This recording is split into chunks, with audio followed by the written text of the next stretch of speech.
Hit the go live button. Hang on a sec. Well, it's too late. There's something there? No. Can't hear a thing. Okay. Grand. Okay, I just noticed. I thought it was coming out my fucking speakers there for a sec. I don't think it is now, though. Righty-ho. Well, whatever that mystery is, it's now the start of this video on YouTube. And that means it's time for us to say, you are listening to Let's Go, the weekly anime podcast about weekly anime from Dynamite in the Brain and Secret of the Sailor Madness. I've also got an itchy scalp all of a sudden. So come along and hang with the Let's Go gang. It's Dwayne. Hello. And it's me, Brian, from the middle of the climate apocalypse. Yay! But at least we're not taking the tube like Niall is to work. God, yeah. I've been in the tube in summer in London, and it's not fucking pleasant. And I imagine less so in these fucking temperatures. Yeah. We're to the point that we're warning you not to use it on Monday and Tuesday. Anyway, we're keeping out the heat, but I don't have a ring light on, so the light on my face will continually change depending on what is on the screen in front of me. I don't want to get extra hot. We are talking about the anime that aired the week of the 10th of July to the 16th of July, 2022, with the exception of Bastard, Heavy Metal, Dark Fantasy, Episode 3, Abduction, in which now, having sent their hirelings and, well, I guess guys they've duped into attacking Metallicana, it's time for one of the 4 Divine Kings themselves to step up to the plate and see whether or not it is Dark Schneider as they expect, lurking within the castle. And what the hell is he doing? I like the fact that they're explaining that by some of the random faceless goon ninjas going like, "But sir, how are we going to do the thing? Don't worry. Is it Gara or Garo? Gara is the Gara. the ninja member of this party.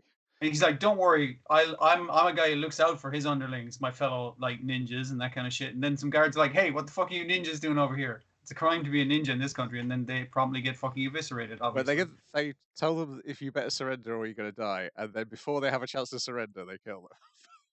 Yeah. I feel like that probably, or not. Yeah. I feel like that probably worked better in a panel transition, so therefore you could interpret as much time as you liked between panel to panel there, as opposed to immediate evisceration. Yeah. We've got to get through as much of this story as we can in 26 episodes. So Gara has come in to infiltrate the palace, and indeed he does, and he finds Yoko, and he starts sexually terrorizing her. But then Lush briefly wakes up, asks what's going on, and Yoko reassures him so as not to worry him to go back to sleep. But when he goes back to sleep, apparently the bond of the seal is now weak enough that when Lucian, it used to be Lush, and I believe they've changed the anglicization to Lucian for reasons that may never crop up in these particular batch of episodes. Okay. I was looking things up, and I was like, "Oh, that's why the anglicization of his name is now Lucian. That makes sense."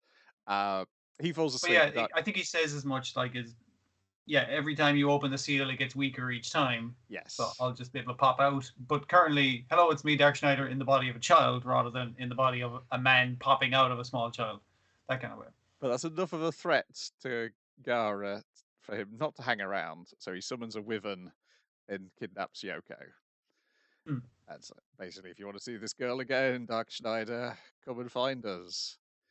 And then Lucian, he's going to hang out in his ninja castle, as ninjas have. Yes. And the kingdom are all like, well, what are we going to do? We need her to get Dark Schneider. I guess we need to get Dark Schneider to get her to get Dark Schneider. It's kind of chicken and egg scenario. Only we had another virgin who could use magical powers.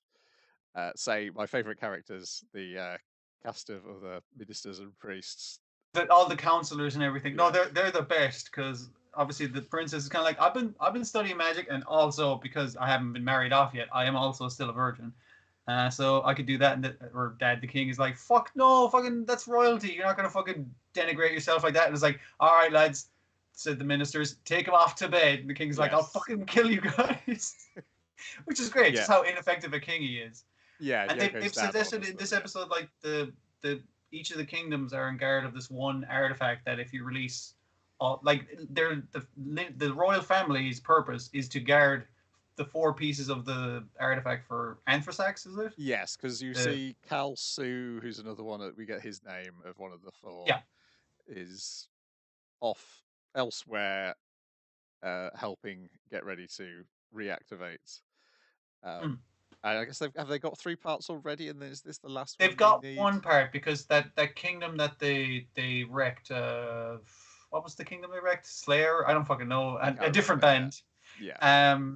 They got the head off the Anthrasax there. So I'm guessing the other 3 parts are one in this kingdom and 2 more in other rock and roll kingdoms.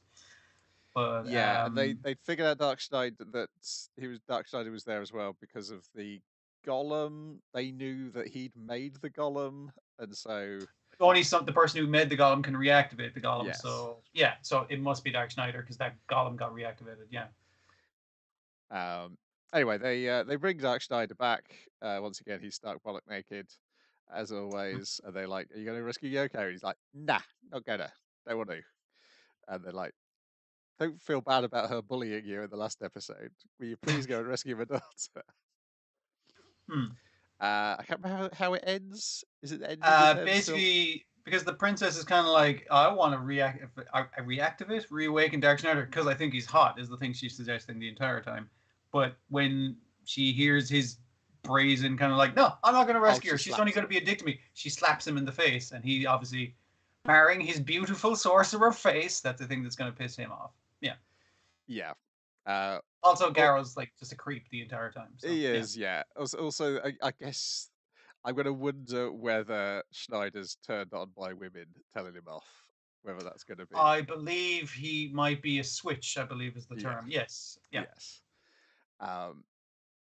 So yes, we'll find out how that slap encourages him, presumably, to go and Do his rescue job. Yoko in the next episode. Otherwise, there's not much of a series. Yeah. Oh Um, dear. and of course, it reiterates throughout the episode that he and Lucian are one and the same. So no matter Yeah. what he's denying in his Dark Schneider form, he Lucian is has those absolutely an aspect of feelings. him. Yeah. Yes, that Hmm. for her that he developed as Lucian. He's pretending to be a bastard. He is a bastard, but he's Yes. also a sweet little boy. And by sweet little boy, I mean like, what is he, 15 or something? I don't fucking know. It's weird. Yeah, they say 14 in this episode. They say 14. Oh, see, I thought he was like, yeah, I thought Yeah, he put him in the baby when the baby was like 1 year old. But yeah, I might have misinterpreted that. yeah. I thought it might be the opposite. They put them in the baby when the baby was still in the womb, because they Right. keep on Okay. mentioning Okay. it was 15 years ago that they attacked Metallicana Yeah, previously. that makes sense. Okay. I'm sure it will eventually be made clear, Mm-hmm. because that seems to be the crux of what the story is what was their purpose of their attack 15 years ago? What are they up to now? Mm. Uh, how have their motivations changed from what Dark Schneider's motivations have changed? And And why did it take him like 15 years to get the band back together? Yeah, yeah. yeah, but this was probably the one which felt most like late 80s Shonen Jump so far. Is There's it because like it was kind of like between stories and just like connective tissue, that I kind was of thing? thinking more the sexual threats and Oh, right, yeah. some of the gags. Because the Uh, sexual threats in it are just like, no, get away from my knickers, and it's just like, and he's yes. like, I'm a big creep of a ninja, and it's like, what the fuck, dude? This And is there's a yeah. The tone is bit where weird. they do like a side cut away, and they like draw Lucian as if he's like an elementary school child Hmm. in modern clothing, which I guess could work because we're 400 years in the future in this. It just looks It's a like joke for D&D. us, the viewer. Yeah. Yes. Um, yes, it's yeah. I know some of the places it goes, and I was like, oh, the D&D thing there is a reason to it, that it Hmm. inexplicably is now a D&D world. But I think we should get there, and maybe not this season, but in the remaining episodes. Hmm. Hmm. Then we've got Dr. Stone, Ryusui special, in which we meet I guess our third scumbag protagonist. Yeah, yeah. The The guy main who main shows up scumbags. after season 2 and goes, "Hey, it's my show now." Because one of the things I was going with this was like, I thought Francois came out in this bit, and it's like, no, no, no. No. Like I was read, when does Francois show up? And then the next issue was like, Yes. Ryusui wants bread, and the next issue is like, Ryusui wants fine dining, and it's just like it becomes the Ryusui show for a while in a good way because he's got main character syndrome in the most entertaining fucking way. It works. Yes, because then the two pre-established scumbags take advantage of that throughout this Mhm. episode. Yeah, yeah, Yes, I was the same. I was like, oh god damn it, we're what it was like one. It'll be the very first episode of the next season. We'll introduce Francois. Uh, yeah, yeah. Once we uh, get bread, then we get Francois. That's how it works, obviously. yes, That's the but essentially, technological progression. yeah. The rest of the story is, well, first of all, we get a recap done through the form of a That was play. a really good way to do a recap. I was delighted with that because Yes, they get Taiju to play himself and that kind of thing. But like obviously Senku wasn't going to play himself, but Chrome's like, I'll fucking play Senku. You can picture it happening before this happened, and yes, it's just like we're trying to hype up the plot of the show to the cavemen and reawaken people from the past to get them to build a boat, yeah. basically. It reminded me of the bit in Thor Ragnarok, which obviously they like so much they do it again in Thor: Love and Thunder. I mean, like that's the most fun that Anthony Hopkins had in all those movies. I think, yeah. So that's fair. Yeah.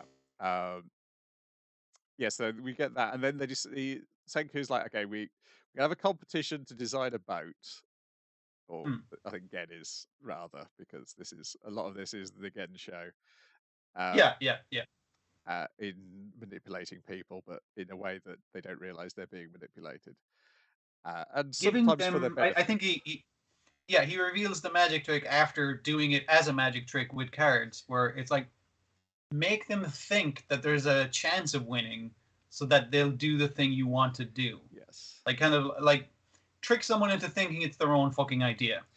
And two of the contestants is obviously Kaseki. It's the cop, who's the third. Khan, Yeah, yeah, and Senku. yeah, Oh, and sorry, and freaking Magma is yeah, the other one. yeah. The two big violent dopes and the genius fucking science boy. And it's like, well, it's obvious who's going to have the best boat design. But if the people decide, oh, obviously this is the best boat designed by the guy who could design the best boat, but it'll look like it's their choice rather than he's the leader and he's going to tell us what to do. It's like, no, no, you pick from these candidates: an idiot, and a smart guy. Who do you want? Turns out Magma wasn't entirely a bad idea because it actually went to Senku. Who's like, oh fuck, we can use hemp. All right, fucking that changes shit a little. Yeah. Yeah, because they keep on coming back in this episode. It's like, oh, the Stone Age people have skills that an everyday person pulled off the street in modern day do not have, and are more useful Mm. in this situation. Particularly regarding hemp is the big thing. Yeah, yeah. I mean, like just in terms of like labor and knowing stuff about living off the land and stuff. Obviously, they have a better fucking thing of it. But then you're gonna have ones cases like what's her name, the crafts. She gets too many episodes Yes. in this Well, episode. that's the thing I noticed in this episode is it expands a lot of the stuff from the comic, and Yeah. Mm. because the comics now ended, they've started giving people more scenes who will be more important later on in the comic than they got. It's great because it expands on their roles in a way that's it's going to make sense for the story and the narrative kind of to focus in on them for a bit because it's like yeah they're all their own characters with their own set of skills and abilities and wants and needs Yeah. and that kind of thing. Yeah. Um, yes, and then we need somebody to pilot the ship. So we've got to find the best seaman in Japan. So we'll use the journalist because she knows a lot about people in Japan.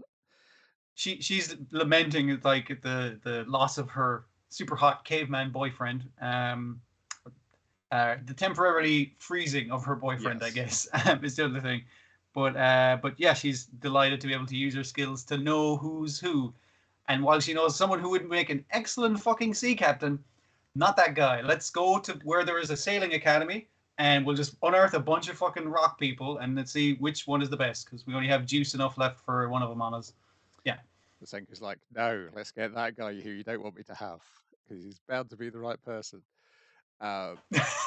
He's bound to be the right person because his name is on the tip of your tongue as to who'd be the best, but you don't want to say it, which means he's so good, but also a prick that you don't want him to be it. So that means he must be very fucking good.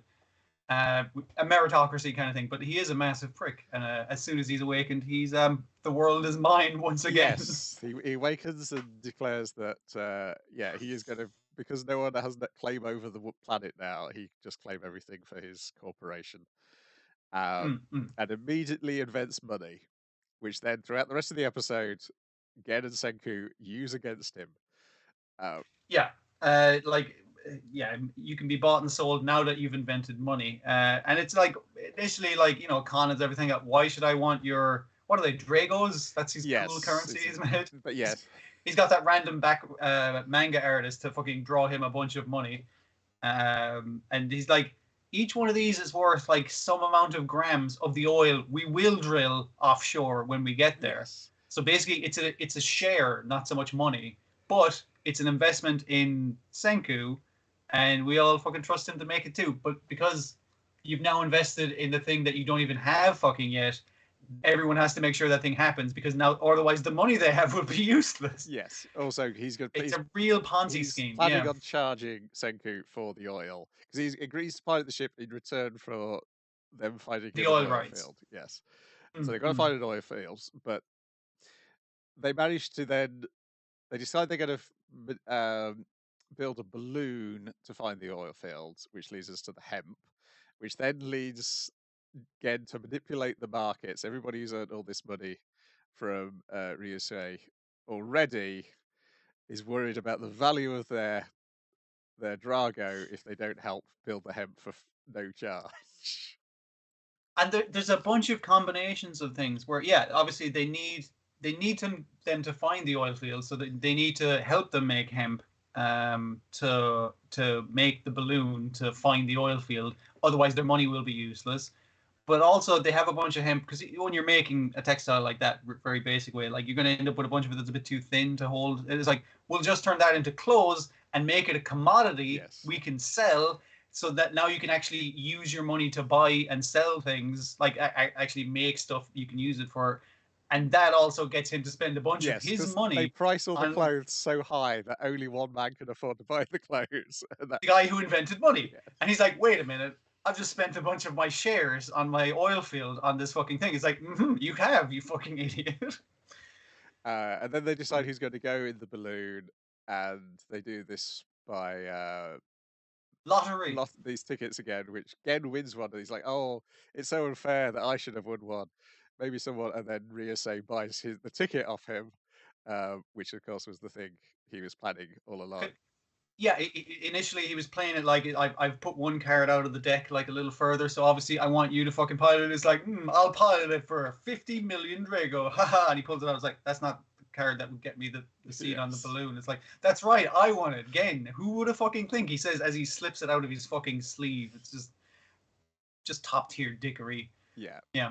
And then they just need one more, because Senku's the other guy, and it's like, well, just need somebody who's going to be super keen and not afraid to go out there. And Chrome has marched back, because they marched across the country. They were following a map to go find the oil field, but then they realized the topography has changed so much in like over a million years. No, 5,000.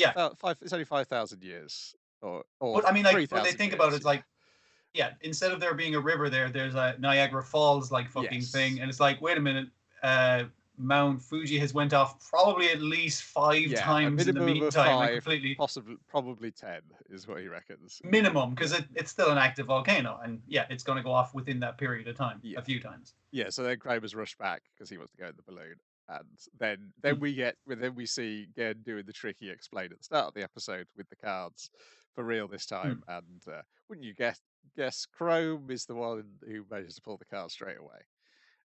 I can't believe he managed to win that ticket through sheer grit alone. Yes, because it was amazing. His sheer wanting to go on there must have done it. And then Gen's like, ha ha ha. But it's useful because he's the guy who saves their lives when they're up in that balloon and a storm catches them and starts sending them careering up into the sky. I like the action set piece is them versus cumulonimbus in the shape Yes. of a dragon. Yeah, and they're trying to figure out, is like, okay, because like basically all they can do is go up and down. Yes. As it is a fucking And hot yeah, air balloon. That's all. they can't go down, can they? Because there's a hole already in the balloon at this point from where an eagle went Because through they it. got a bird strike. Yeah, yeah.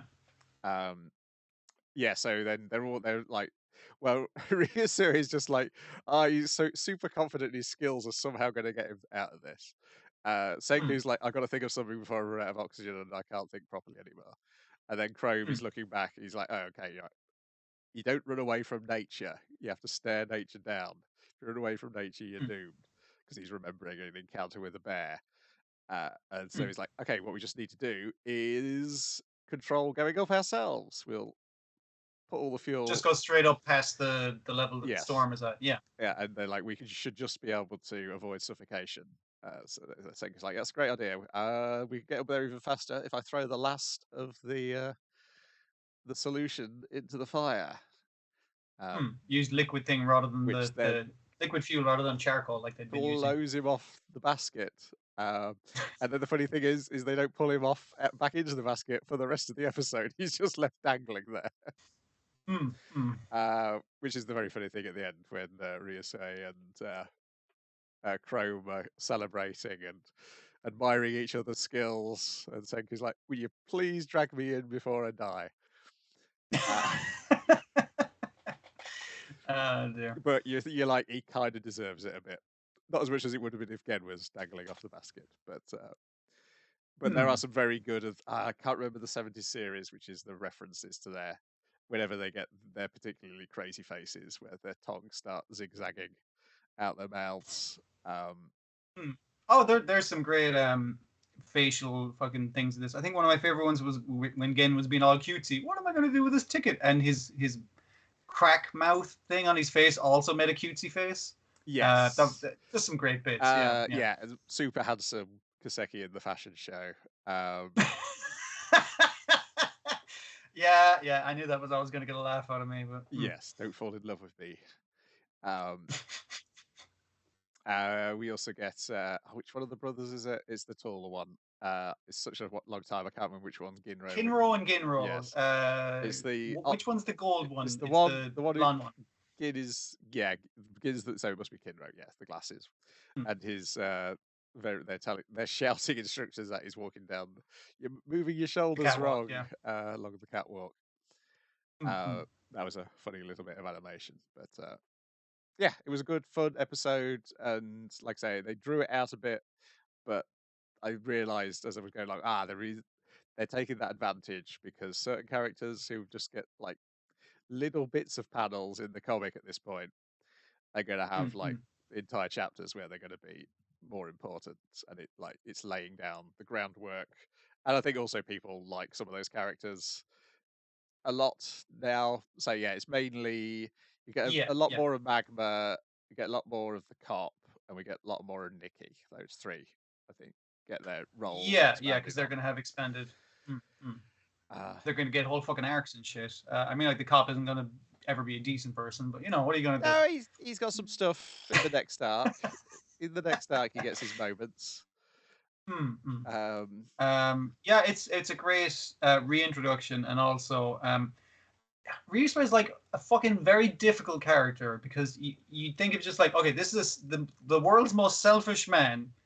That's his thing. That's what he's got the most of, and he's a real piece of shit. But you really like him. Yes. At least by the end of this, I think it does a wonderful job of making you appreciate what this guy brings to the team and why capitalism and greed are necessary to rebuild society. And it's a really long game that they play with his personality, because it's not until right near the end of the series where you get to see why he is like the way he is. So you've got to have a lot of confidence that personality is going to be likable enough through at least that you 2 stick around seasons worth of anime episodes in the anime terms. But yeah, putting this special out means that then the next season can properly go through that one arc, I think, without having to split it up. Without having this as like a starting couple of episodes that Yeah, leads into it but doesn't like start it up. Like yeah, by the end of this thing, they have they're gonna basically have the oil. They can dick around a little by inventing bread again. But it'll be all about making a boat and getting into the sea, basically. Yeah. Treasure Island. Mm-hmm. So that's be where we're going next. Yeah, it was nice to return to Doctor Stone, and looking forward to. Is it January? Is it? Has it got a date? I know it's next year. Is it January? I can't remember. God, I think it was April or March. I think it was Yeah, actually you're later right. than you Yes, think. it's the only thing currently announced, I think, for Yeah. April next year. April. Okay, okay. Yeah, this and the Doctor Stone special comic that they brought out, they had, I don't know, both of them had a feeling of me, you know, like the old summer specials you'd get of comics, that kind of thing, Yes, yeah. as a kid. That kind of real kind of positive, like, yeah, just a big bumper Except issue. except with the advantages that it's drawn by the regular artist, because that was Yeah, that was the yeah, thing. yeah, yeah, yeah. I mean, it's useful as a developing mind when you Mm. realize as a kid, hang on a second, these Beano digests or this summer special, these aren't the regular artists doing them. Yeah, yeah, it definitely has that advantage that has the same kind of crew going into both. I thought some of the voice actors in it were like, it's like, okay, you haven't got the role, you haven't got the role back again. Yeah, I think we found that last season as well. They were kind of slow to get back into character. yeah, there was one character A I few of was like, oh, okay, I'm glad the plot development with that character will eventually happen, because I'm not sure you can necessarily keep up that voice uh, them. for too many more years. Yeah, yeah. Uh, that's it though. Now it's time for Yurei Deco, episode 2, The Mysterious Stranger, in which we get loads more made up slang from Hack, not Hook, Hack. It's Hackberry, and then right at the end we get introduced to Finn. It's a completely different character. Yes, and this is definitely no. I like the way that it has this Huckleberry Finn theme. It's not the plot of any either Yeah, Huckleberry Finn or Tom Sawyer, but there's beats to it that feel very along those lines, because it's clear by the end of this that Berry is the Tom Sawyer type character. It's like she wants to go yeah. on an adventure and doesn't want to hang around her She house. wants to run away from home and everything. Yeah, Yes, yeah. yeah. So yeah, it's fascinating how it achieves that without being like, I am science fiction Huckleberry Finn, I'm a direct adaptation. It's not, but uh, Yeah, those trappings kind of inform you of the some of the tropes and ideas that they're going to do, but not do it like a one for one. Yeah, yes, but it's a lot of fun. But first of all, they're going to escape. What's it called? Phantom Zero. Um, I did appreciate the episode opening where she's waking up on the balcony and her mom's like, "Fucking, what are you doing sleeping on the balcony? Get ready for school," kind of thing. And I was like, "Wait, what the fuck happened at the yeah, end of the last episode? I was in the same position yes, as her. It was kind of like, oh yeah, and then it goes like, here's how you ended up in this position. yes, because she's like, is that a dream? And then she's still got a crumpled bit of uh, The origami flower kind of yes, thing. the Yeah, origami. yeah. Yeah. So yeah, we find out how they got away by using I can't remember what it's called. A program like a program that is like a mold, Yes, because I'm it sure grows. Moldy Waldy or whatever Hack is calling Yeah, it. They're all they're all very Russell Brand before he turned into a YouTube weirdo. All his mm. bookie wooks. It's along those that sort of slang is what Hack But it used. doesn't remind me of Russell Brand, so it's more No, positive. it just But yeah, as I was it's a as I said Moldy Waldy, I realised, oh no, that is what it's a bit like. But uh, God. But yeah, it's some sort of program that resembles mold that maps a 3D space, and then we'll find the one exit that there is in this specific program that's running yes, now. because there's no back door. He can't find a back door. You have to use the actual proper exit. And yeah, Mm. so Phantom Zero starts manipulating the what they call it hyperverse that they're in. Uh, Yeah, the terrain by like loading in copy pasting bits of wall to block off a yes, bit of a street, or the block puzzle that becomes like a platformer, and I was like, oh, that's nice. Yeah. Yes, it feels like they're just turning it into a platformer that can be beat, though. It doesn't feel like a particularly malicious No, chase because now. even before those blocks started moving, I was just like, well, you just go like forward, left, and then right, and then you're out.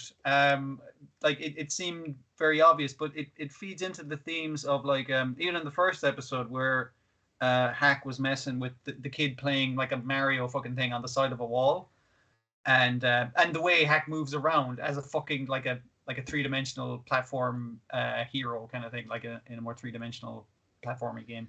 Yeah, and I like the way it has that theme, and that is the skill that's going to come in later. Yeah. And doing all this, Hack manages to get a sample of Phantom Zero's, I guess, code rather than DNA. Yeah. Yeah. Because throwing paper planes into her, and like she keeps like deleting them and blocking them, but every now and again like keeps like multiplying them or having one like come around the back and just it's the one. get a little bit of code and him get it back. Yeah, and then sticks that in Berry's hand and pushes her through the exit. And then once he goes through the exit, he means to get the piece of paper from her, but then we've spent like a good 5 minutes of watching him agilely dodging all of Phantom Zero's threats, and he just falls off the balcony. He can't keep his balance. Yeah. I mean that was a pretty nasty spill. He took it kind of like a skateboarder, like got into a roll for it, but like it was like I guess like there's only so much you can fucking keep up. But again, Hack is impressive later on when escaping the cops. Yes, who are there to raid his safe house, basically. Yeah, because he can't go back up and retrieve it because I guess, are they cops or are they going to be the same thing that Berry's parents are? I assume they're a division of like, because there's no crime in Tom Sawyer. Sorry, in it is is it Tom Tom Sawyer's Sawyer. the name Tom of the city? Sawyer's the name of the I city. thought I had the wrong name. Yeah, there's no crime in Tom Sawyer because anything that is negative is deleted. And I was pausing it as they were going through the. Well, actually, we'll get to that bit later. Yes. Because there's definitely some people keeping the information away from the regular public, like crime being a thing that exists. The only crime that exists is that the pretend Phantom Zero, that wolf that's like, see if you can catch me in this Memorburger game that you can play in real life, that kind of thing. Yeah. Yeah. And we also learned at this is that they've got no record. Because they've got special decos that allow them to see Hack or people who they mention it's like a cloak that. So clearly, this is a piece of technology that they're aware of. That so they could just put in like the modifiers, like, okay, put in modifier to identify anyone wearing that cloak. So there's a little like basically like an asterisk or a cursor or a marker on him. Is like, this motherfucker is standing right here. So even if you can't see him, there's like the marker above him. Yes, but they try and match his face to any records, and he's got no records. And then you say he leads them on a merry dance, which leads him to his HQ, but there's just a hologram of him there. But then he's actually pretending to fall asleep, hiding in his bed, and Hack's there. Hiding in his bed, and like he puts wires into the back of the two cops' headsets, and he's just like, he's manipulating their vision while walking out of the room and also mocking them. And I was just like, that's really fucking funny. This is like, lads, if you just went like this, he's there. He's right fucking there. He's within arm's reach of you. But they're just so dependent on the technology, they can't possibly see it any other way. I also really like the I'm going to call them cops for lack of a better term. They're guns, which are like these giant keys that shoot off, I assume like stun gun type electrodes onto you. Yeah, because they have to reload the entire front piece of the giant key gun. It's very inefficient, clunky kind of technology. Yeah. But there's some drones outside, and then we also see that they don't have a record of his robot either, who was hiding in a cardboard box outside. Because the drones are like kind of like your modern drone with the 4-rotor kind of thing, and the only thing close to a robot we see is besides those would be the different decos that can appear. There's no actual robots running around in this future. Except this robot is a fucking except the one Hack's got. Well, this one's an exception. It depends on what on earth those things, the people who Berry runs into at the end. That's true. That might be a different thing as well. Yeah. So then Berry's got to go to the ophthalmologist to get her faulty deco looked at, and then we get some scene I did not like, and obviously she did not like either, of close-up devices going towards people's eyes, which is never a thing I like to see on film. They would No, like I don't even like going to the optician where they do the thing where they puff the air in your eye. It was like, just fucking open your eye and I'm gonna fucking blow in your eye. It was like, that's like the most. I hate that. Don't. No. I don't even like air near that. Oh, before this though, her and two buddies have gone and played hooky and investigating the Phantom. They're trying to investigate the Momorphager Yes. Phantom Zero, but she's really not interested. She's kind of like, this is kind of like dumb. This is a game, whereas I was looking at something more real, more lovey, as to this real Phantom Zero thing that was chasing them at the start of this episode, the end of the last episode. Yeah. So yeah, she doesn't want to do that. She switches off the reminders, and then she goes and uses her dad's work from home deco and walks into his office in the hyperverse. Because like there was no, because as our friends were saying, it's like there's no record of there being a Phantom Zero attack in town or whatever the other day. Because we saw the people going around and they were like wiping like a scanner over it to add people's likes back in that were all wiped in the previous night, but there's no record of that, so obviously it didn't happen. And she's like, maybe there's a record in Dad's fucking work. I'll check using his online connection to see. So she uses his avatar to walk around the office like, hello, fellow office worker, which is a great fucking bait. But is her dad's like Ministry of fucking Information or something? I can't remember what the content moderators is the content moderators. That's the term. Yes, because it's just so an good. online. It's just a real online job turned into this Brazil-like dystopia. So they're going through like basically people's comments or tweets, and they're just like approve, approve, approve. And then I saw one that was unapproved, and it was kind of like, hey, let's bully Mitchell from class, and it was like unapproved, so that one's taken off. There was a video footage of like a guy beating up another guy outside a convenience store. It's like, that's deleted. There's no crime in this city because we've deleted it all, we've removed it all, and you can see the stuff that happened last night is being removed, and that mysterious samurai looking person who's walking around also has been removed. There's a bunch of people who are getting constantly deleted off the known web, I guess. Yeah, anyway, so she gets told off by her parents when they discover her doing this, and she's not allowed to use the hyperverse except for class. And then she storms off to her room, and her parents are like, oh, she's just too young to understand the complexity of our job. And then she unfolds the paper, and it folds itself up into an envelope with a web address, hkl.br.fn, which then leads her through the streets as she runs away from home on an adventure into, I guess, the Tatami Galaxy portion of the town, which is where you find a bunch of weirdos at an Odin stand. In this case, a giant cat with a mustache. Wearing that doesn't appear to be a Deco. It does appear to be just a guy who is a giant cat in a mascot suit. Maybe, hopefully. Maybe he's just a giant cat. And then she follows like the specific location on the map, and which is seems like it's H is a big H, so maybe it's like a parking area or a residential block. And then sees the person that there was like a completely innocuous picture of a person that was deleted when she was wandering through the content moderation. And that person wanders up and demands to know where Hack is. What have you done with Hack? Who are you, girl? See, I'm calling them like a samurai because they have like the really wide, like low-brimmed hat and just the general demeanor kind of thing. Yes, this is the Finn character, according to the website. Okay. And I believe that big cat guy is also one of the main characters. And there's an old lady who like operates a giant robot. Well, I assume like a human-sized robot. Yeah, there's a guy who seems to be really into his music. He's got a big afro. Yeah. They're all in the opening credits. And I'm slightly worried as to which character that is, but I feel like I already fucking know, considering it's the only black guy in the fucking show and the openings. But yeah, we'll see. Yes. Oh, there's a young girl wearing a gas mask. Um, Yeah, yeah. yeah, so I'm sure we'll meet all these people soon, if not in the very next episode. Hmm. Does this have episode previews? I don't think it does it? This show, you kind of. No, no. This one kind of just trails off. It does kind of keep me wanting for more though, so it That's works. true. Yes. Yeah, I enjoyed this even more than I did the first episode because we started getting a bit Hmm. more of. Yeah, it's a dystopia where you don't know that you're living in a dystopia.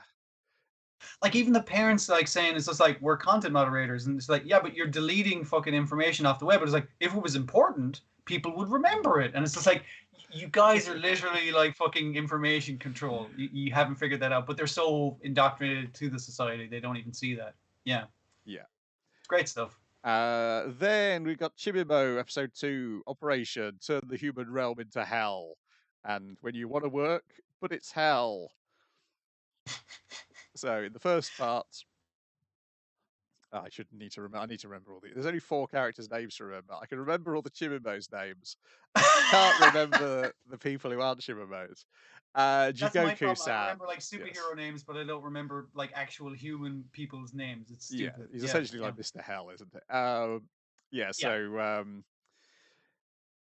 they try. Basically, the first episode is various Japanese foodstuffs remind him of tortures from hell, and so therefore he's Like scared of them. the Japanese are a sick and twisted people who do things like cook like live. It's whitebait, isn't It it? is, yes. Yeah, yeah, It's it's particularly whitebait. frightening because one of the ways to turn to hell, Wings had suggested that they get all the humans on Earth and put them in a giant boiling pot, and then he goes into this restaurant, and they're like, "That's where just they've done that to a living creature and now you eat them, yes, and it's like fucking hell. That's an extra fucking yeah, step of fucked up. Like he's shocked by this, but then he kind of eats and is like, oh shit, that's really fucking good. Like it's on several things, like the act of making sausages. One of the sisters is like, I'm making sausages so we can put them on the barbecue, and he's like, that's fucking disgusting, that's vile. yeah." Ground up fucking animals, you put it in intestines, Their own what the fuck? intestines, yes. You're grinding up animals and putting them inside their own intestines. We'd never do anything like that in hell. Yeah, the first one is s'mores, isn't it? That's the first thing. That Yeah, yeah. um, It's sinful in its calorie content, which he learns to his own demise by the end yes. of it. Yeah. So that's the first half, and the second Oh, half. and in the first half, he's also installed a phone to hell to Oh, that's talk it. to his Yes, Anarchy. yeah, that was Yeah, the bit which reminded me a bit of Mork and Mindy of having to report back to Orson, yeah. Mm. I could see that. and also the hanging out in a initially non-sexual manner with Earth women. That I part. guess that's true. Yeah, yeah. Uh, and then the second half is you got to get a job because you owe us all this money um, that we're wringing out of you. Which one Mm. is the older sister he compares to the hag who sits No, on the it's the middle oh the middle sister sister? Yeah, because he's sitting at them at the table and he's like, you guys are like the hags that like like bring people out kind of thing, and the little sister's like, I'm gonna look up what that is. It's like it's this, and the middle sister's kind of like, fuck you, buddy. so yeah, they apply for jobs. We get a little bit of social satire where he points out why do I have to give them my age and gender when I'm applying for a job? What is that difference? And the little kind of girl going like, I actually don't know. I've never really thought about why that's a necessary part of the application process. Yes, which again that little bit thing with combined with like the fear of cuisine, I was like, I, and the bit of from the previous episode of him trying to Yeah, register with job agencies, I was like, definitely feels like he's supposed to represent a foreigner in Japan, and yeah, yeah. the idea that And he's confused by some customs and in bad ways, but also by in good ways. He's confused by them to allow Kimiko Uno and the rest of the creators to like point out deficits in Japanese culture. Uh, yeah, like when they're doing the thing of like, okay, I'm going to pretend to be the guy, the boss at the interview, and you're going to come in and we're going to do a fake interview so you can practice. But like he has to do all these things in a specific way. It's like, yes, okay, you got to come in, you got to bow, you got to sit down after you've been told to take a seat, and that kind of. It's like he has to do it in all this order, and he's like, he can't keep the order in his head, and it's just like, why are there all these fucking rules about getting a fucking job? I just want to work. which is like, yeah, fucking life, man. It's hard. Yeah, that bit reminded me of the Yakuza Zero mini game with when Kiryu is interviewing people for a job, um, and then you having to observe all those things. What did they do wrong? Uh, Mm-mm. yeah, then he goes for various job interviews. He keeps on failing and failing, partly because he's clumsy, partly because he keeps on tripping over all these blooming Chimimos who keep on following him to the job interviews. He did practice not tripping on them and then turning into an angry, raging demon that he's tripped on one of his own underlings. But yeah, there's just a lot of them, so that's understandable. And then finally, they get an email saying you've got the job, and then the little sister's like, "Hang on a second, oh no, it wasn't you who got the job." And then we cut to Wings has now got the job at the kebab shop. Because initially the kebab owner was terrified that this demon showed up with a fire-breathing, minor demon. But then it's like, oh, fucking, the oven broke, and I remember that little guy could breathe fire, so fucking, you got the job, little guy. Is he going to get paid? Is that going to Yeah, contribute towards the rent? The yeah, ever increasing bills they keep giving yes, to because him? they charged him for the clothes they gave him. They charged him for the clothes. They charged him for the beer and the barbecue, and obviously the rent is due at the end of the week. Yeah. Yeah, so he'd somehow more than doubled his rent in this single episode. Because he was so delighted at the start, where he's like, "Wait a minute, you mean I could work for like he was? I forget what job it was, like security or something like that. I could work 3 days at this job, and then I'd have the week fucking paid. Then I could spend the other 4 days of the fucking week like just turning Earth into hell. That's perfect." But by the end of the episode, he hasn't got a job and he owes double. So yeah, that yeah, bit felt a bit like a commentary. Well, I'm pretty sure it doesn't feel like it. I'm pretty sure it was a commentary on gig on culture. rent prices and Yeah, shit. Red Yeah, Price, I and don't live in Japan, yeah, but I get it. yeah. Uh, I think this episode definitely felt like it proved it's fine at this length of episode. It didn't feel like these needed to be Yeah, short. Uh, like the fact that it's like 2 parts, I think is yeah, it seems to be paced really well for them. Yeah. Right, that's Chimimo. Then we've got I'm Kodama Kawashiri about my parents' home, in which we get a flashback to her life at home, of which they lived in the Growing up in country, the countryside. Yeah. surrounded by rice. Uh, Her mum does not get a face. Her dad gets drawn as a demon. And her gran, I think, has like a face mask on. Yes, Her with her mom was in nose the sticking that. out over the top of the face Yeah, mask. yeah. um, and And I learned that Japan also has their own version of pine martens and stuff, yes, which is just like, yeah, those things are like, it's a giant fucking weasel. It's really fucking difficult to deal with. yep. Yeah, It got in the roof, and the dad was trying to scare it off, but was doing more damage to the roof than the Martin was by likely to be banging it doing. with a broom. Yes. Mm. And that's the episode. So Yep. don't know what's going on with her parents in the modern day that she would draw them like that. But I hope it's just that her dad is big and shouty, and to a small child that seemed terrifying and yes, and demonic. Yeah. clearly just wore his underpants around the house. Uh, It's hot, man. I mean, I get it. In the past 3 days, I get just wearing your underpants around the house. Oh, one of the better parts of this, like it was one of the bits that got me laughing the most. There was lots of funny bits, but like is the impression of the cicadas that is clearly being done by a person just making Yes. the noise. Fantastic. Yeah. Yeah, the voice of the dad is funny. Is because you like, is he going to talk? Yeah. Is he going to talk? And then that is pretty much the punchline. It's the dad talking. Mm-hmm. Then it is Dragon Quest: The Adventure of Dai, episode 86, KILLVEARN'S Trap, in which KILLVEARN indeed has a trap. He has laid invisible blades all over this Phantom Zone arena. Surely you've been paying attention to the color of the lines on my hat. And you've noticed that the lights have been going out. Each one of those is an invisible blade that I've placed around this fucking arena. This is after and Avon has tried to insult KILLVEARN'S morality, and he's like, "Yeah, I don't fight fair. I haven't been fighting fair." Because he's basically Avon's saying, "You're trying to fight fair, and that's why I'm going to beat you because you don't know how to fight fair. You don't have the passion for it the way I do." And he's like, "Yep, absolutely right. I win." I've already booby trapped the place. Yeah, so you're kind of in a lot of trouble here. And also he's able to observe, and this I think this backs up the idea that he's just a puppet and the little thing is the actual thing, because he's able to observe the fight between Vern and Dai that's happening on at the same time. That's a really nice cut where the little guy is blinking, and then when the eye opens, it's in the Yes. weird judge space that they're stuck in. Yeah.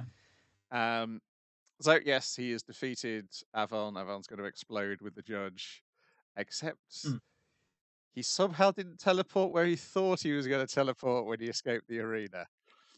Oh, I guess the entire like the Burns Castle has moved in the meantime, but like up is the direction it's going, not like sideways or anything. Yeah. So why are you in a completely different corridor? He's like, that's weird. He has also chopped off Avon's hand, Yes.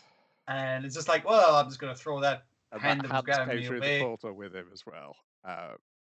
Which is, Hmm. yeah, there's a few things where I think his confidence has overcome him here. I don't think he's Oh, as won it as he's much. so fucking overconfident. He's like, oh, I can sense that Vern is fighting Dai. I guess I'll show up a little late to that because I don't exactly need to rush towards it. Because if Vern gets killed, I can still fucking win anyway. I'm Yeah, great. he's like, I'm not. Well, he's like duty bound, but he's not loyal. I think is Yes, basically yeah. saying he's not like, I'll come to help my lord eventually, yeah, but I don't have a time limit on that. yeah. He's like, I Yeah. don't really care if Dai beats him. Hmm. Uh, and it's looking like Dai's going to beat him in the bits we see of that fight. Yeah, Vern is really shitting himself. He's like, oh fuck, It oh gets shit. very biblical first, Mm-hmm. as he attempts to tempt the Messiah, uh, the Dragon Knight, to his side. Here's what I do to I find when I find people who are so powerful, they maybe go like, I don't know, your fighting ability might be able to fucking do something to me. And same thing I did to your dad. Puts down his staff. Join me. I mean, come on. You know humans are gonna fucking turn against you eventually, kid. You've seen it fucking happen. Flashback to when people were scared of him with his awesome dragon powers. And Dai's like, yeah, but I like people, so even if they hate me, then I guess I'll just fucking disappear from the world once I beat you. Yes. Also, Vern is full of shit, because he Yeah, talks about yeah. how he respected Hadlar, and you're like, no, you didn't. You stitched up and put a black hole bomb inside him. Yeah, yeah. You fucked him over at every opportunity while getting drunk off your ass. You're a piece of shit. Yeah. So he's got a point, but it's a point being made by an asshole who is lying about other things. Yeah, yeah. Yeah, Dai's like, yeah, yeah, you're not lying about the humans, but there's enough of them worth. They're still worth saving. Um, yeah, yeah. yeah, as you say, It's still the right thing to fight. yeah, Yeah, and he's again. I think it's not drawing attention to that, but I think the fact that he was raised by monsters probably helps him on that fact. He lived 14 years of his life with no human contact. yeah, yeah. And he's also like, the only reason the monsters are monstrous is because your fucking influence on them. Other than that, they're actually lovely people that I grew up with as well. Yes. So I'm saving two fucking people here, really. And then the third part of the episode is the best part of the episode, and that's fucking him. Him makes a late play for being the best character in this goddamn show. Goddamn. Yeah, because obviously we cut back to the lads. The reinforcements and showed up, and Miss Fern is kind of like, so fucking what? It doesn't fucking matter. I'm just gonna, be cool. I'm gonna use my cool trap, to hold you there, and then stab you all. But him's just like, actually no, I can do aura, and a mere stamp of my foot will knock out your spell. Well, Because even the our replacement for Hyunkel is kind of like, yeah, you're just a fucking pawn. What the fuck? And then he's like, oh shit, yeah, motherfucker's got he's skills got light on. because Yeah, he's just beating the shit out of Mistford. yeah, It's because great. Miss Fern like is initially where it's like the only person who could stop me is you, Hyunko, and your body's completely broken. And then Hyunko's like, no, there is one other, and then slide pan to him. And then he's like, okay, let me go. I'm fully healed, so let me go and break every bone in this guy's body. Smash that unbreakable armor of his. Uh, Of course, the mouse insists yes, that he has permission first yeah. from his beast commander. And then workshop some nicknames for him, uh, of which we settle on Mm-mm. him, little him. Little him. Yeah, That's the best one. Oh, that's pathetic, but yeah. He will beat the shit out of Mistborn, so that Yeah, works out. but it's the fact that That's a really feel-good pummeling. I it did enjoy is, that. and Yeah. the fact that him's got the best facial expressions out of everybody in the show. How is he shown up this late with the most expressive face? It's crazy. Yeah, it's just like that one shot of him looking really tough at Mistborn with his hair flowing out as he's filling up with aura, and Mistborn's like, "Oh fuck, this guy's made of unbreakable metal, and he's got a light aura." Because Hyunko, That's the thing. That's the opposite of my aura. Fuck. yeah, because Hyunko points out that he had a light aura even before he started fighting him. He's like, "This guy's Because he was fighting for justice yes, or for not evil not reasons, evil basically. reasons," and also I think it's Yeah. because, which is the bit Hyunko doesn't know, is the shift in Hadlar Hadlar. Yeah. towards the end of his life. Hadlar wasn't attacking Dai for great evil. He was doing it because it's a thing he felt he needed to achieve. Yes, and then he sacrificed He saw Dai himself, as an equal, and yeah, yeah, to exactly. save them. Yeah, so yeah, he's kind of his reincarnation is going to have the light aura, and also yeah, the fact that he's probably was in there. He was probably in there to begin with within Hadlar when he created him too. Yeah, because that was that. Him was the most honorable aspect of him. Yes. Hadlar, I mean. It's really well done. This is an excellent episode. Again, like I think because it's basically like 3 different plots happening at the same time, it feels really packed for it. Even though not a lot progresses in each of those, it's like, well, the plot's going to change slightly here, and slightly here. But yeah, it really clips along very, very pleasantly. It is, yeah. And we're two fights where it looks like it's going the hero's way. One fight where it looks like the hero has already lost, but there's a few suspicious things about that victory that don't add up. Yeah. And which which definitely plays into Kilver's personality of being too cocky. That he's not going to notice the little inconsistencies. Or he does notice the inconsistencies, he just brushes them off because he's so assured of his victory. It's probably fine, basically. Yeah. What could possibly go wrong? We will probably find out next week, or maybe 2 weeks, because they did just seem to be mainly Mist Vern and a little bit of Vern in the preview. It would be great if there's like 20 minutes of just Mist Vern getting his face pummeled. That would be nice. We need to see his beautiful face properly outside of that hood. To see it get properly pummeled. Yeah, yes, that's right. Yeah. I assume it's going to be like Rock Lee taking the weights off once he gets rid of the hood. He'll be like, oh, the cloak is actually holding him back. Yes, he wasn't protecting me, it was holding me back. Now my dark aura can fully flow out, but also I can be punched a lot more.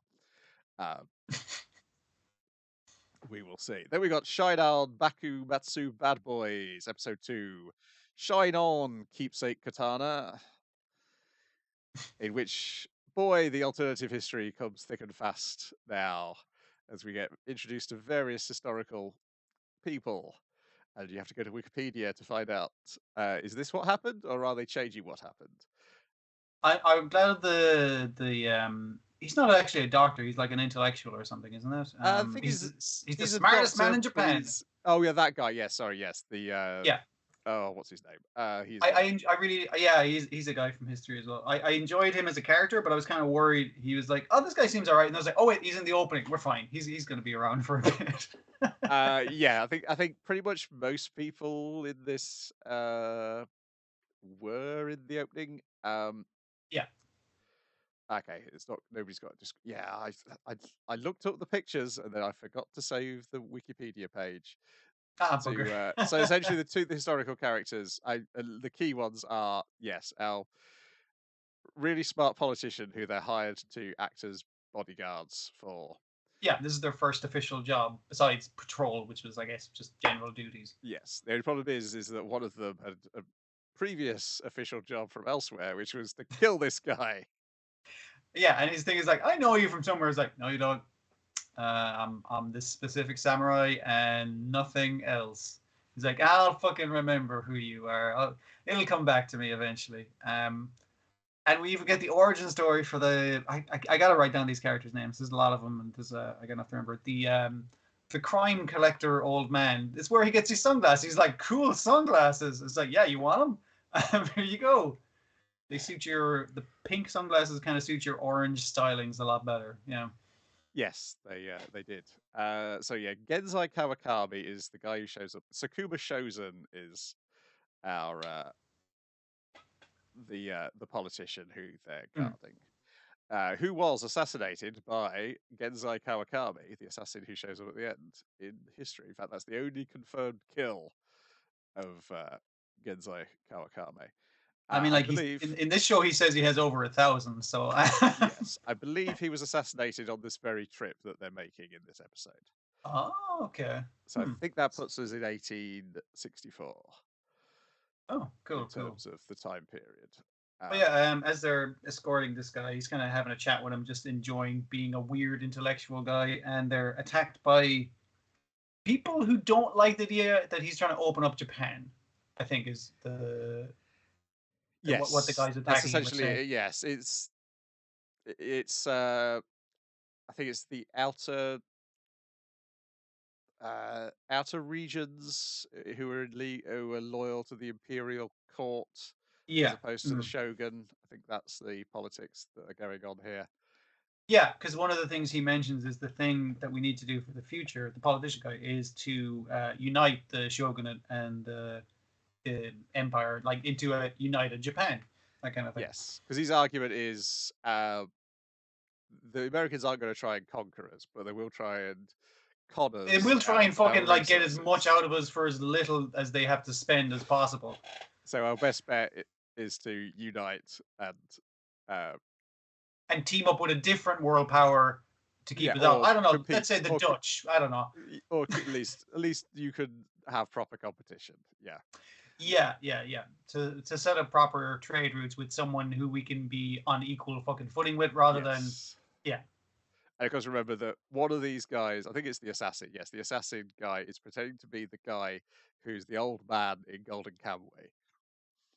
Oh shit, is he? Oh fuck. Okay, that's cool. Yes. Oh dear.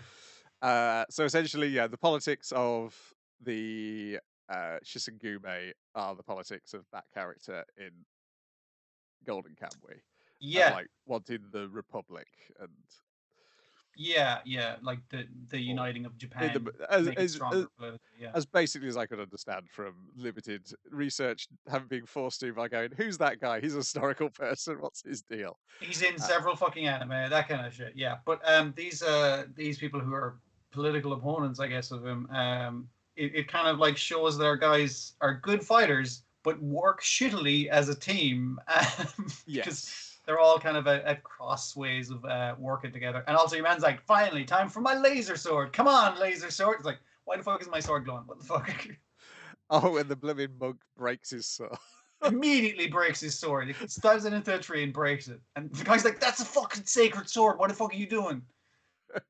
Yeah, these swords have the spirits of the people you're pretending to be inside them. Because we get a flashback to that as well in this episode. Yeah. Because the guy in the mask summoned, oh, what's the yokai? The giant skeleton yokai. Oh, it's made out of a lot of skeletons. Yeah, I Yeah, know he the seemed to one, have but I can't summoned a think of. different yokai before that because he like cast a spider web as well. And yeah, Can't think of the murdered name of it. everybody and sliced like half our boss's body off, two of his limbs and one of his eyes. But we see the spirits of the dead Shisagumi go into their swords, so that's like how they To carry draw. on their will and what they want, that kind of thing. Yeah, the question is, and also when it get to the end, when we get the assassin who looks exactly like he does in the photo of him. The other Really? guy, the other guy. There's sort of Oh, that's artistic amazing. license, but yes, the hat and the hood is pretty much drawn from the photo there is of him which is on the Wikipedia page. What I loved about that character is the whispering of The seeing whispering is this. fucking great, man. That's such As, a good fucking thing. It's like, hey, I'm gonna say everything in this tone of voice, and it's fantastic. It works somehow. It's like a loud whisper. It's very yes, well because done. because it's like an assassin. That's like how they would talk, He surely. he doesn't have an indoor or an outdoor voice. He only has a whisper voice. Yes. Yeah. Why would he ever need to raise his voice? You're Mm, supposed to not realize he's there, and then you're dead. yeah. Um, and then they get to a sword fight, and yeah, he's got one of these purple possessed swords as well, so which we don't Yes. fully know about that yet. Mm, mm. Yeah, they get a sword fight, but then our noisy, plucky hero rushes out and Help. interferes, and that's where we leave our cliffhanger. Because basically, yeah, your man's kind of like, hey, how come you didn't finish that assassination job? He's like, yeah, I died and was reborn this other guy, so no, I'm not going to do that. He's like, you can't run away from the assassin organization. I'm going to have to kill you. And they, like, he's got 1,000 and something kills. Your man was like 800 and something by the end of this episode. 820 something, because he's counting the random bandits that they cut down. Yeah, so it's kind of like it feels like a Highlander situation, the later crapper Highlander situation there. But I did also like that the politician kind of pointing out, it was like, you need to leave a sign. What? Like, yeah, you got to cover over these dead bodies because we don't have time to bury them. And put a sign up. It's like, these guys were killed by official government authority. This isn't like a random just slaughter on the side of the fucking road. Like, there's fucking procedures, man. And yeah, it turns out the big guy, they do see a bunch of Americans like practicing with guns, and the big guy's kind of like, well, if the age of the sword is over, maybe it'll be the age of the brush. Maybe, I don't know. Well, Could it be. pays off. He's got excellent calligraphy. That's the big guy's main skill. I thought he had a fucking mop on the end of his sword. It's like, no, it's a giant brush that he has really fine skills Yeah, with. just Yeah. yeah. You see like these great big broad strokes he's making, and then he cuts to the side, and it's all very delicately written with loads and loads of characters. Mm, mm. Which is Yeah. it's a fun little character trait. They've all got fun little character traits, which is and they it broadens out from like the base is how it is Yeah, going. yeah. Like it does some fun stuff with the rest of them as well, where the like you have the woman samurai is kind of like looking at the men's and the women's bats, and it's like, I'll go with the women's kind of thing. And then she's talking to our main guy later. It's like, oh, he wants to be like the best swordsman in the group. It was like, all right, bud, we'll see. Like she's kind of impressed with his pluck, but not so much like it's like, I don't know, but you are practicing late at night when everyone else is asleep, and everyone gets a bit. Even the doctor gets to go, hey, can I have your busted sword to the monk? It's like, I got a cool idea to do with it.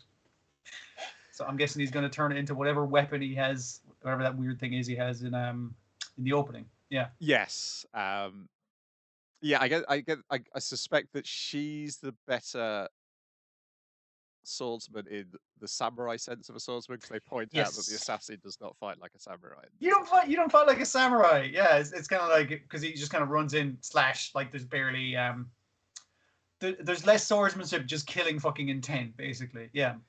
And we know the rest of them can't use a sword to save their lives. Indeed, some of them, one of them is just using a rifle constantly. Yeah. In the opening, he does appear to have his sword stuck on the rifle, so I guess that'll sort him out. It's He'll like, just turn it technically, into I'm a using the bayonet. sword. Yeah. Yeah. Which again adds to the Dirty Dozen, Wild Sevenness of it all. Yeah, it's big, fun, colourful, ahistorical stories. Mm. Which I don't mind having to go to Wikipedia every 5 minutes to go, who's this guy? Because you learn how it played out in. It was like you're not going to learn history from watching this show, but it's good to know the No. history to see what they're doing To in the inform show. you of like what kind of why they're going this way with this character, or how they're going to do it differently from history, or that kind of thing. Yeah. Yeah. Yeah, yeah. Yeah, I did go back to a bit of Oedo Rocket this week. I think that's better because Oedo Rocket is about the common man caught in the middle of this turbulent time. Whereas these are, I guess, common people, like a selection of common people, like brought into importance. Yes. They do have an important role, basically. Yeah. Yeah. Also, there's aliens in Oedo Rocket. That's That's an improvement too. There's moon people. Yeah, go watch Oedo Rocket. It's very underwatched, and it's based on a play by the Kill writer. He does one episode, which is the only non-comedy episode of the series. It suddenly gets serious on the one episode he comes in to write. Um, my favorite one. The reason I went back to it is because of playing Stray. Because Ah, sure, there's a sure. great episode where most of the main cast get turned into cats, and it has the gag of they think they think they've been turned into they think because they've been turned into cats that the rules of cartoons still apply, and Like that if they'd I'm a be able cat, to I can talk to cats, I or can maybe talk to each other. squirrels and shit. Yes, Yeah, we'll be able to talk to each other as cats. And it's like meow meow meow, and then you get the subtitles of like meow meow. I don't understand yet. They just can't understand what they're saying because their humans have been turned into cats. cats, unlike humans and corvids and shit, don't have language, so no, Yes. not gonna work. Yeah, it's fun stuff. And also, there's a character who's clearly a cat who's been turned into a human, but I don't think that's ever fully explained. Well, they show it can happen the other way, so why fucking not? Like, yeah. Well, yeah, there's some great Aspel plot twists in it, which I the sort of thing I absolutely love. Mm-hmm. Anyway, that's from the Let's Go from 2007. Let's that's it, but that's it for this week. That's it from 2022. Next week, there is a new thing which I think started today on Netflix, and that Oh, is Uncle from Another World, yeah, yeah. which is airing weekly on Netflix, but 2 weeks behind What? uh, Why? the Japanese airing, and it's not being dubbed, which is that I was like, I thought that would That'd be be the the thing to reason. slow it down, sure. Yes, so I don't know why, particularly because I think it is airing week on week in Japan on Netflix, maybe. Because Oh, certainly weird. those rips people have been watching, or at least, or people have been VPNing or something. Because I've seen people watching it Mm-hmm. subtitled screenshots. But yes, episode 1 of that is up this today as we're recording. I'm finally back from the fantasy world of Grand Bahar after 17 long years. Uh, and It so, kind of looks like it's going to be right up my alley because, much like myself, he backed the wrong horse in the Great Console War. yes. Um, and I believe there's various culture shock jokes of him not understanding how anime has changed over the years as well. Um, Mm-mm. yeah, I'm very interested to watch that. I think based on what I've seen of the jokes so far. Mm. I think that, or when hang on, there might be some other things creeping up on us. This is the problem with this season. It's a Yeah, weird season where it's things are staggered. starting Like, in mm. weird times. Let me check my Google Yeah, like you said, Sheets. like the uncle from another. Is it sorry from another world, from another dimension? I think it's from Uncle from Another World. Another world. Like that should have been the 2 weeks ago. I was going to say last week. Yeah. Yes, it should have been 2 weeks ago. Fucking hell. But we've also got coming up. So we're back to Spriggan next week Yeah. because we need to get through Spriggan because JoJo's returns at the start of September. Mm. The other thing coming up is 2 weeks from now is Zero's Tea Time Oh yeah. on Fuck. I Netflix. keep forgetting about that. Um, Jeez. and I'm going to guess probably there might be another Detective Conan canon story at some point, but I'm not seeing it announced I yet. know there's one coming soonish, but I can't fucking remember when. Yeah, I assume uh, I assume we will be getting the last part of the uh, police academy story. yeah. Yeah. Uh, is the new Detective Conan out in cinemas in Japan? Detective Conan film 2022. Let's have a quick look. The Bride of Halloween. Uh, it was released in April. Okay, so Hmm. I don't know if there's anything for them to hang on to. Well, maybe hang on for the Blu-ray release in Japan. That might be when they put out the last one of those police academies. Right. Right. We'll wait and see.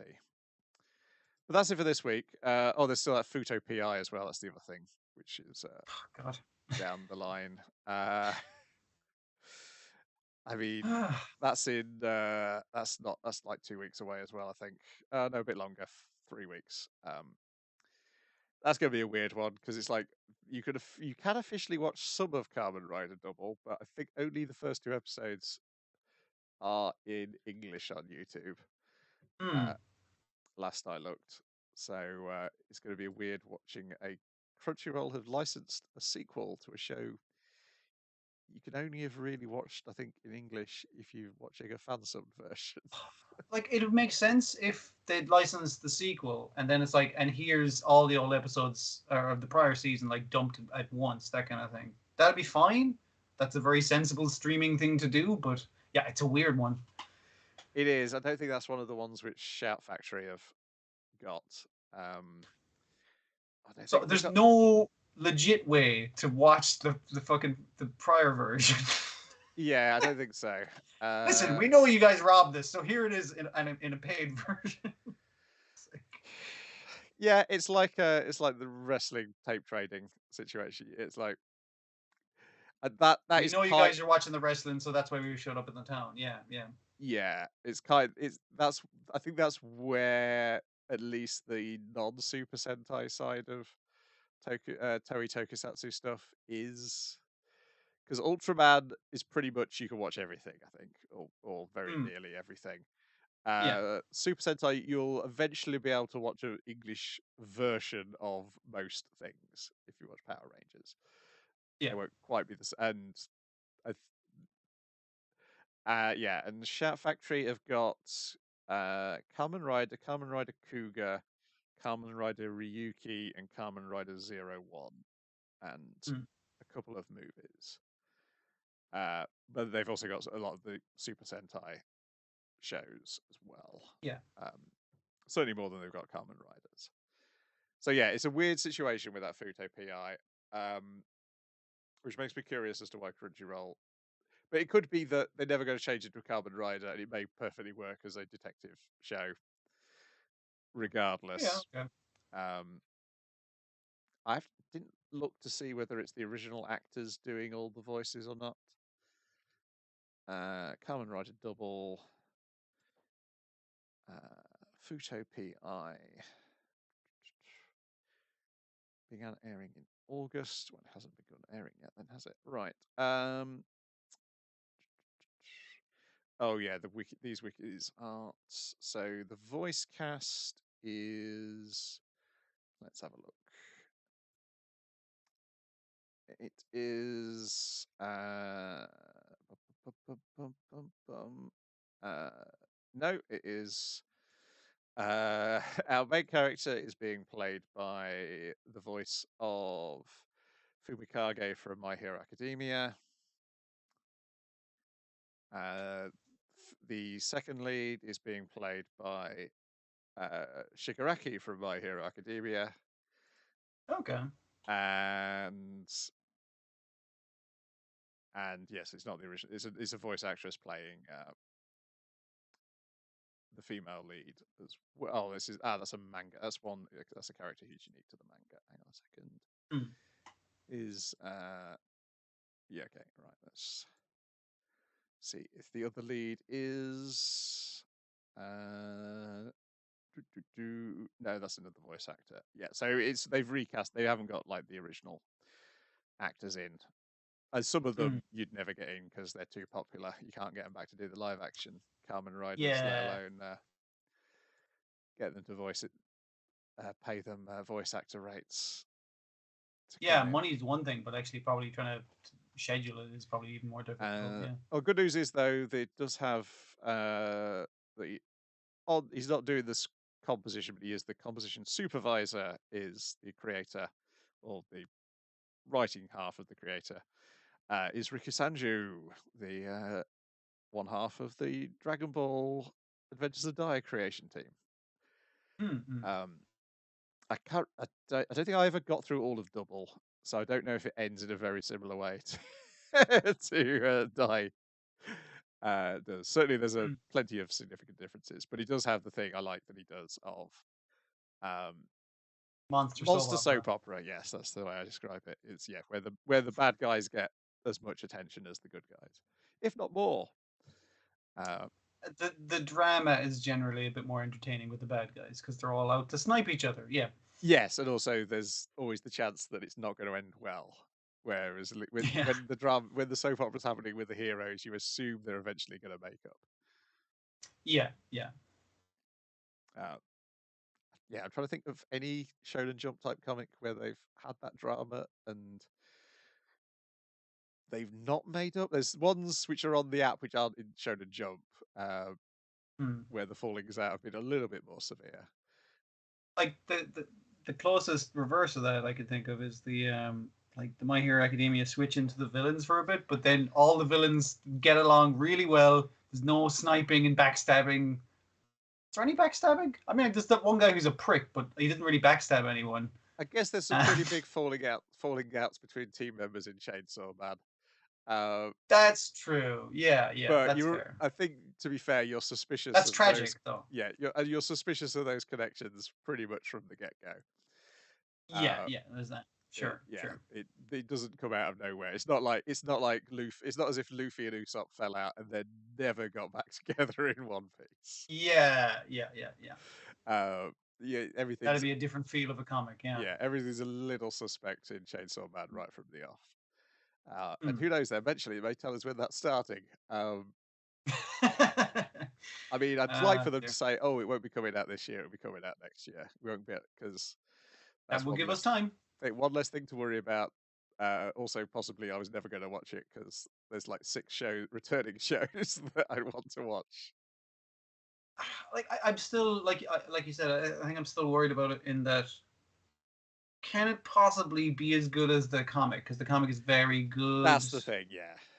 Mm. It's the Jujutsu Kaisen. Jujutsu Kaisen has put me on the back foot on those Mappa Shonen Jump. The thing I liked about Jujutsu Kaisen, it had some wonderfully animated sequences, but the pacing was wildly different. Like sometimes Jujutsu Kaisen bugs me with its comic pacing, but in the show, like that again because they've rearranged everything. Yes, it was like Yeah, placement. The thing which drove me away was the placement of the cliffhangers, where yeah. the end of Partway through the episode. the end of the chapter would be like within 3 minutes of the start of the next episode, not at the Yeah, end of the episode you just had. yeah, yeah. It was very strange to me. I mean, not as bad as last season of My Hero Academia. That that's the one which Yeah, really that threw us drove off me. of it entirely. Like I didn't I continued Jujutsu Kaisen. I did not continue My Hero Academia. Kept reading the comic, obviously, but yeah. Uh, anyway, we're back next week, hopefully in cooler weather and with all of us here. Until Mm-hmm. then, goodbye. Bye. Hit that